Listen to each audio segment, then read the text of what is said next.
Lord. ప్రభునందు ప్రియులరా, ప్రభు అయిన యేసుక్రీస్తు నామమున ముందుగా మీకు అందరికీ నా హృదయపూర్వక శుభాభినందనలు. మరి దేవుడు తన కృపలో మనల్ని అందరినీ కూడా ఎంతగానో కాచి కాపాడి మళ్ళీ ఈరోజు ఈ యొక్క రక్షణ దుర్గం అనే టీవీ కార్యక్రమాల ద్వారా దేవుని యొక్క వాక్యాన్ని పంచుకునే గొప్ప భాగ్యాన్ని ప్రభువు నాకు ఇచ్చారు. అందుని బట్టి దేవునికి వందనాలు చెల్లిస్తున్నాను. అలాగే మీరు కూడా ఈ కార్యక్రమాలు చూస్తూ ఆధ్యాత్మికంగా ఎంతగానో ఎదుగుతూ అభివృద్ధి చెందుతూ మరి వర్ధిల్లుతూ దేవుని కొరకు ఆయత్తపడుతున్నారని కూడా నేను నమ్ముచున్నాను.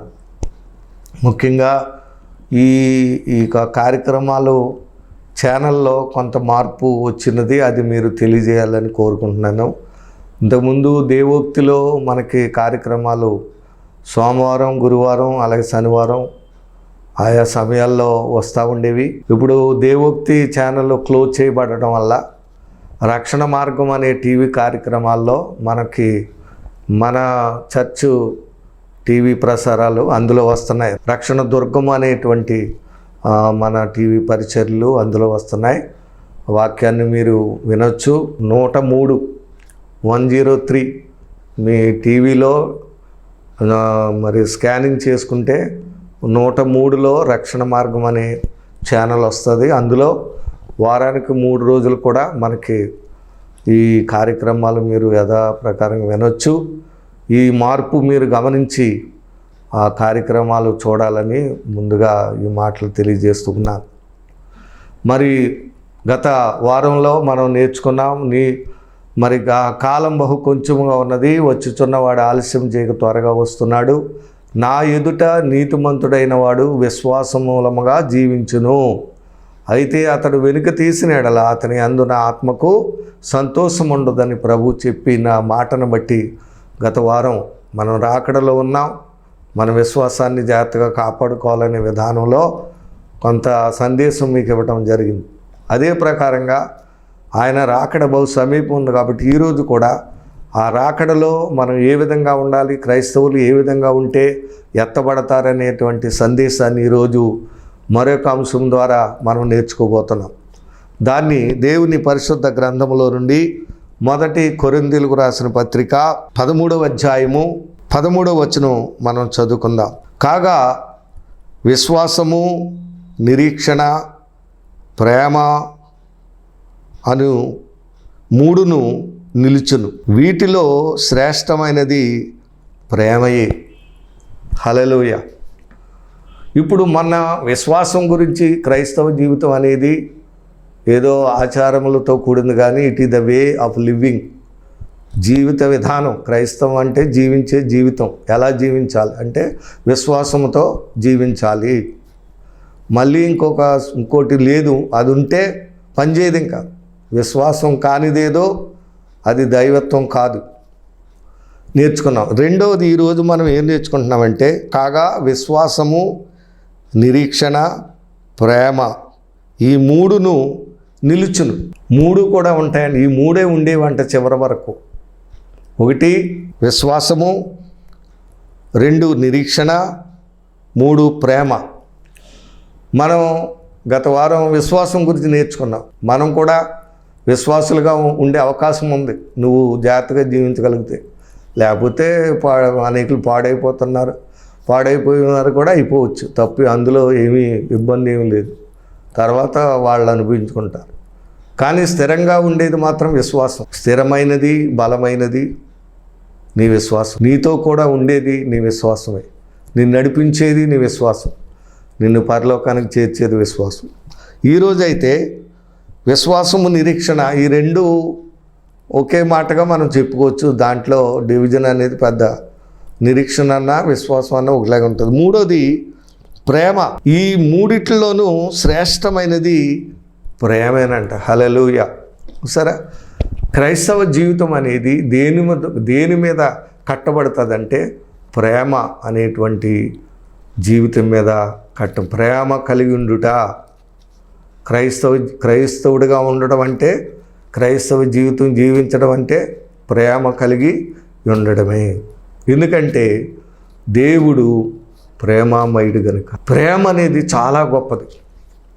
దీని గురించి నేర్చుకోవాలంటే మనకి అరగంట గంటలు చాలు. ఎన్నో, ఇది ఎంతో లోతైనది, ఎంతో విలువైనది, మధురమైనది, శ్రేష్టమైనది. దీని గురించి 13వ అధ్యాయం 1 వచనాల నుంచి చాలా విషయాలు, దేవదూతల భాషలతోనూ మనుషుల భాషలతోనూ నేను మాట్లాడినను ప్రేమ లేనివాడనైతే నేను వ్యర్థుడనే. ప్రేమ లేకపోతే నువ్వు ఎన్ని పెద్ద పెద్ద భాషలు మాట్లాడినా, పెద్ద విశ్వాసం కలిగి ఉన్నా, సార్ అంటే శ్రేష్టమైనది ప్రేమే కాబట్టి విశ్వాసాన్ని కూడా అక్కడ పౌలు గారు వెనుక లిస్టులో పెట్టినట్టుగా చూస్తున్నాం. విశ్వాసం గొప్పదే, కానీ దానికంటే ఇంకా శ్రేష్టమైనది ప్రేమే అంట. కాబట్టి ప్రేమే జగతికి మూలం. ప్రేమే మానవాళికి రక్షణ కారణం. దేవుడు మానవుని ప్రేమించి ఆయన కుమారుడైన క్రీస్తుని ఈ లోకానికి పంపించాడు. ఆయన మనల్ని ప్రేమించి మన కొరకు సిలువ వేయబడి రక్తం చిందించాడు. బిడ్డలారా, ఆయన సిలువ వేయబడటానికే వచ్చాడు తప్ప సిలువను తప్పించుకోవడానికి రాలేదు ఆయన. లేకపోతే ఆయనకున్న శక్తి సామర్థ్యాలు ఉపయోగించి సిలువను ఛేదించేసి నేను దేవుణ్ణని చెప్పడానికి రాలేదు, నేను బలవంతుడిని చెప్పడానికి రాలేదు.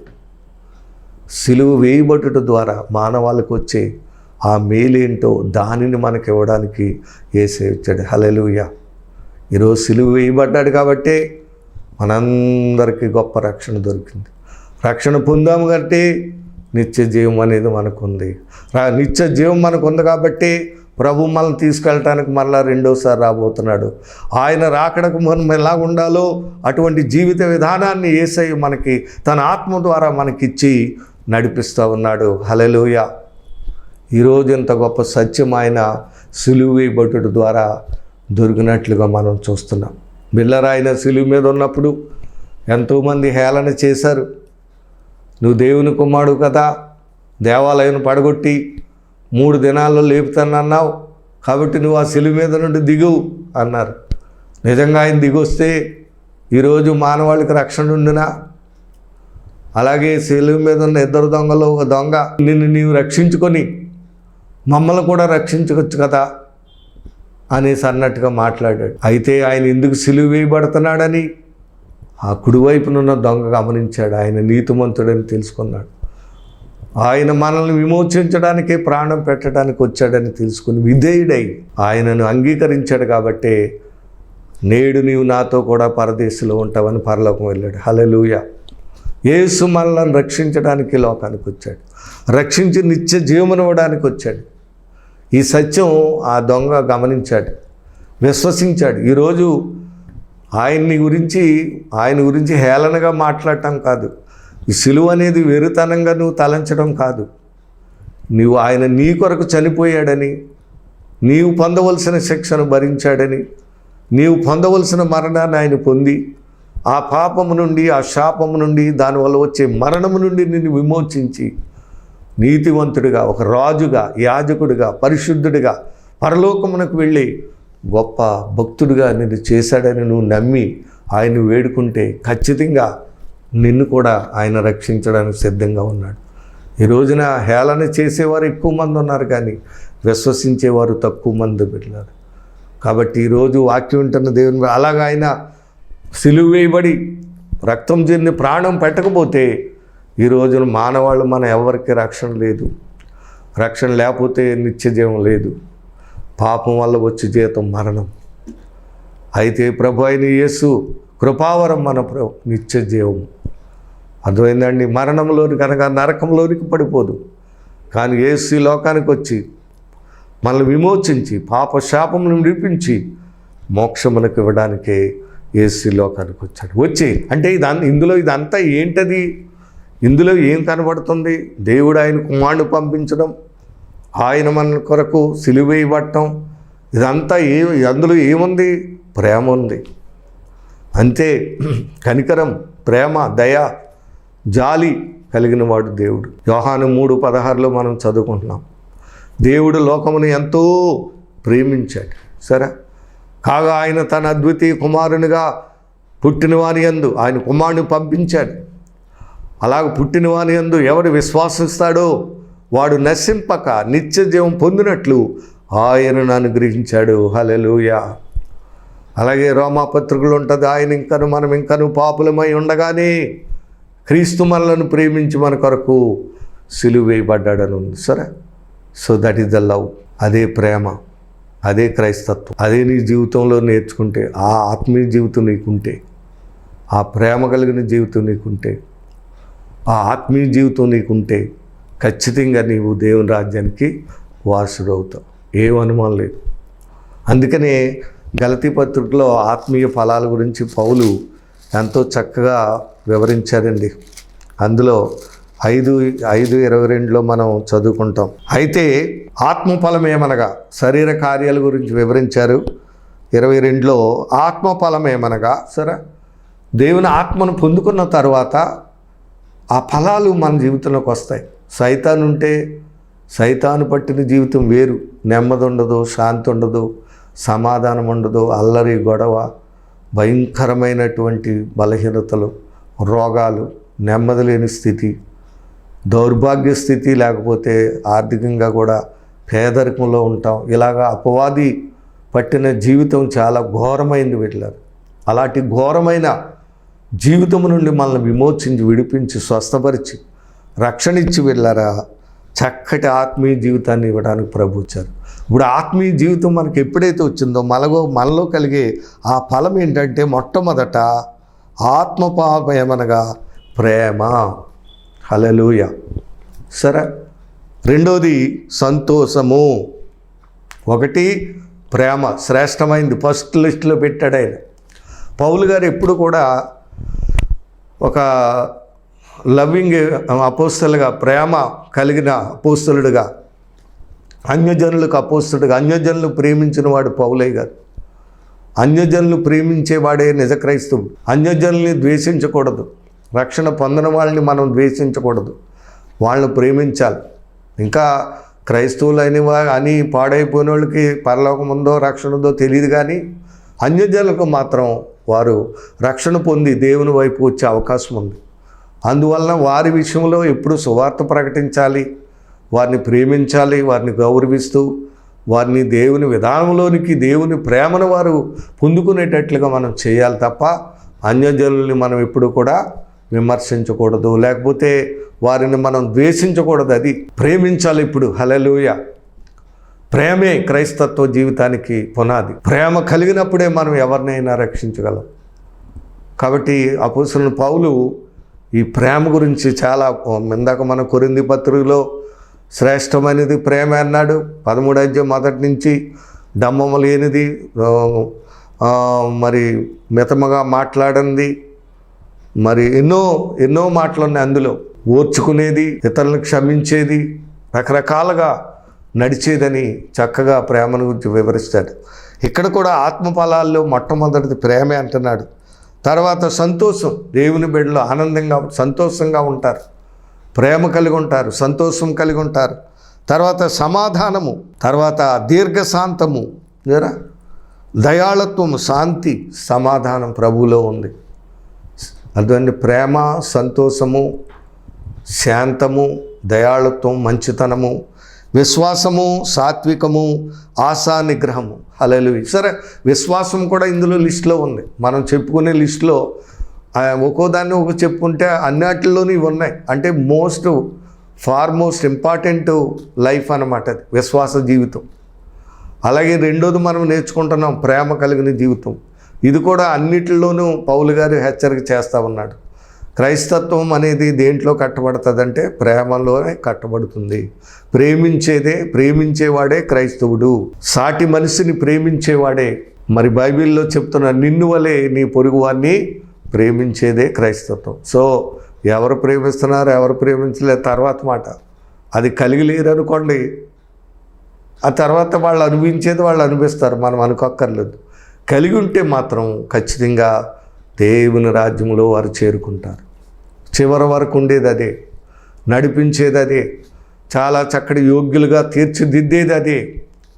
కనుక దేవుని బిడ్డలారా, ఈరోజు వాక్యం వింటున్న మనం కూడా మనము ఈ ఆత్మీయ ఫలాలు మనం కలిగి ఉన్నామా? ప్రేమ కలిగి ఉన్నామా? సంతోషంగా ఉన్నామా? సమాధానం ఉన్నామా? నెమ్మది కలిగి ఉన్నామా? శాంతం కలిగి ఉన్నాం. ప్రభు అంటున్నాడు యోహాను 14లో, నా శాంతిని మీకు అనుగ్రహిస్తున్నాను, లోకం ఇచ్చినట్లుగా నేను మీకు ఇవ్వట్లేదు, నా శాంతిని. హల్లెలూయా. సో ప్రభువుని అడగాలి, ప్రభువా నీ శాంతిని నాకు ఇవ్వండి, నీ సమాధానం నాకు ఇవ్వండి. క్రైస్తవునిగా ఈ లోకంలో నేను ఎలా జీవించాలో నాకు నేర్పించండి. ఆ ప్రేమ కలిగిన జీవితాన్ని ఇవ్వండి, సమాధానం కలిగిన జీవితాన్ని ఇవ్వండి. ఒకవేళ అది పోగొట్టుకుంటే, ఆత్మీయతను పోగొట్టుకుంటే, ప్రభువా తిరిగి నన్ను లేవనెత్తండి, నన్ను బాగు చేయండి.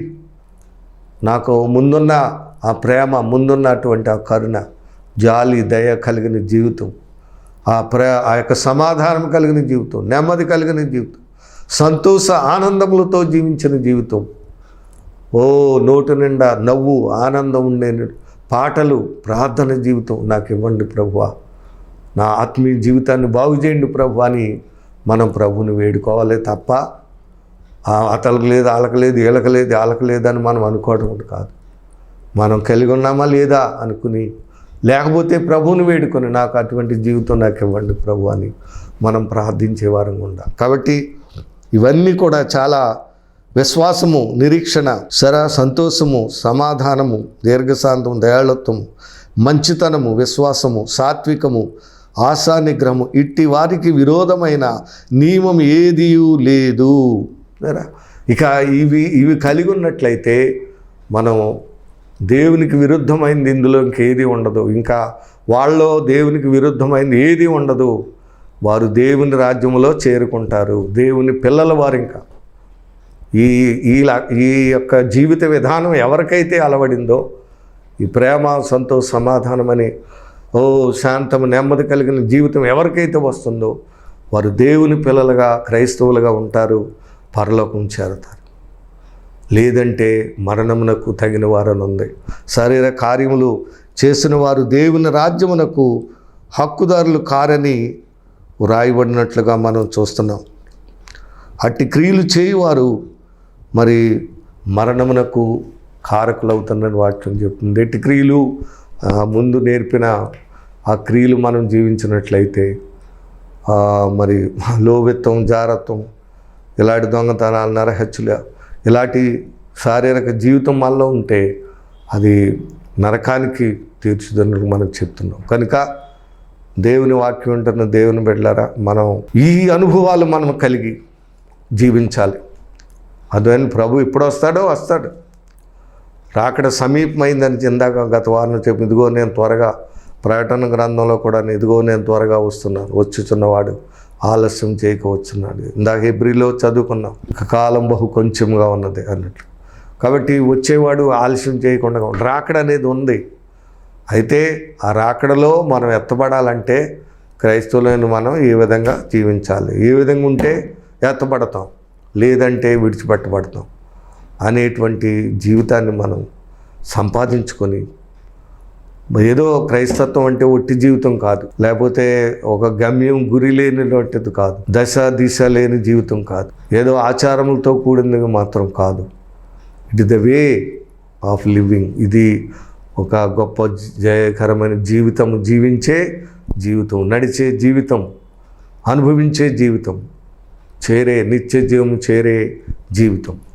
ఆ జీవితాన్ని మనం సంపాదించాలి. అనగా ఆ ప్రేమను కలిగిన వారంగా, గత వారంలో చెప్పుకున్న విశ్వాసం కలిగిన వారంగా, ఇంకా బోల్డ్ విషయాలను సంతోషం కలిగిన వారంగా, ఆనందం కలిగిన వారంగా, నెమ్మది కలిగిన వారంగా, సాత్వికులంగా, దయాళుత్వం కలిగిన వారు. ప్రభు ఎలాగా దయచూపాడో, కరుణించాడో సరే, ఇవన్నీ కూడా మనం ఇంప్యూటెడ్ అవ్వాలి మనకి.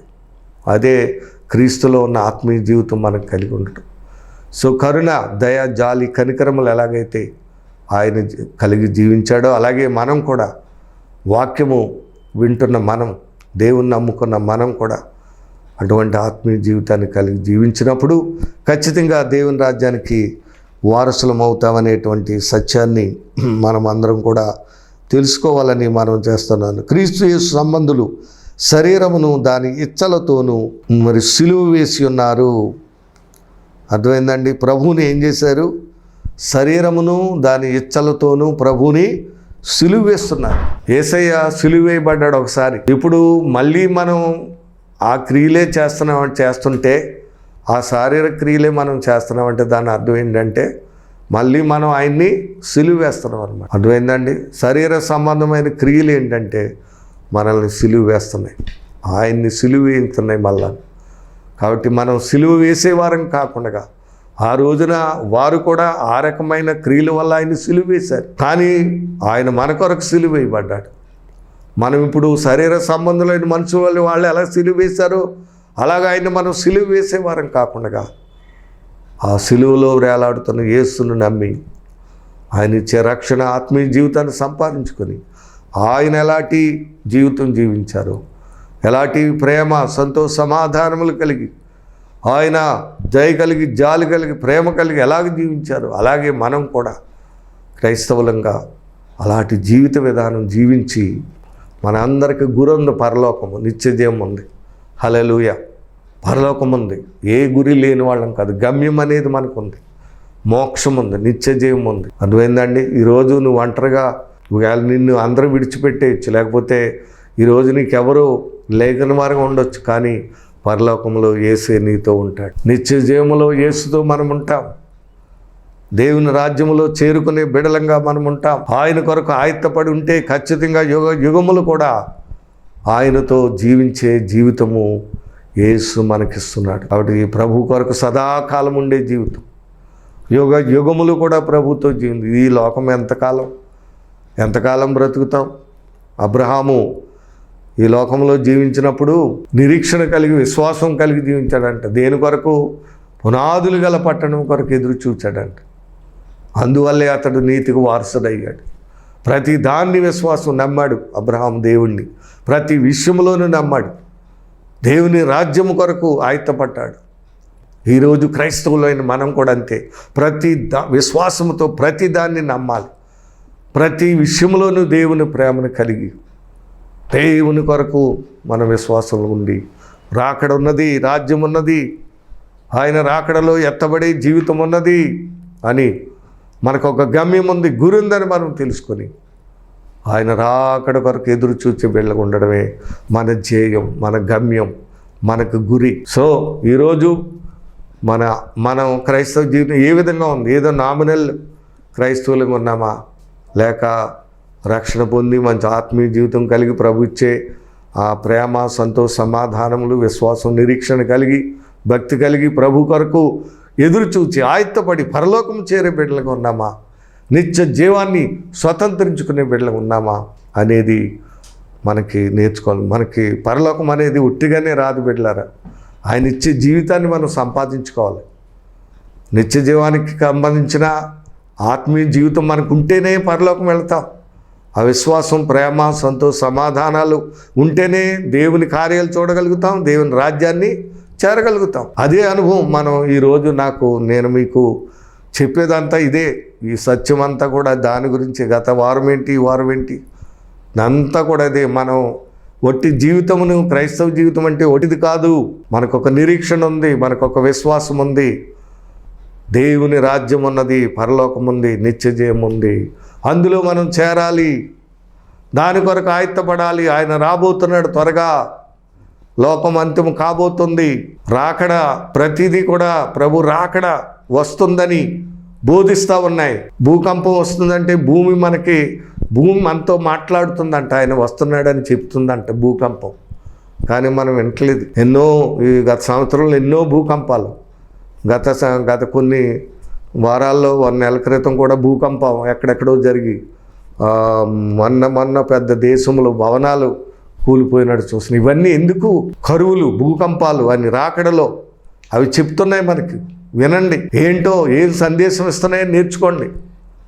ఆయత్తపడదాం, ప్రభు కొరకు ఎదురు చూద్దాం. ప్రభు కొరకు ఎదురు చూచే బిడ్డలంగా మనం ఉండి పరలోకమునకు సిద్ధపడే బిడ్డలుగా ఉండాలని నేను మీకు మనవి చేస్తాను. కాబట్టి మరి ఇంకొక చిన్న మాట చెప్పి నేను ముగించేస్తాను.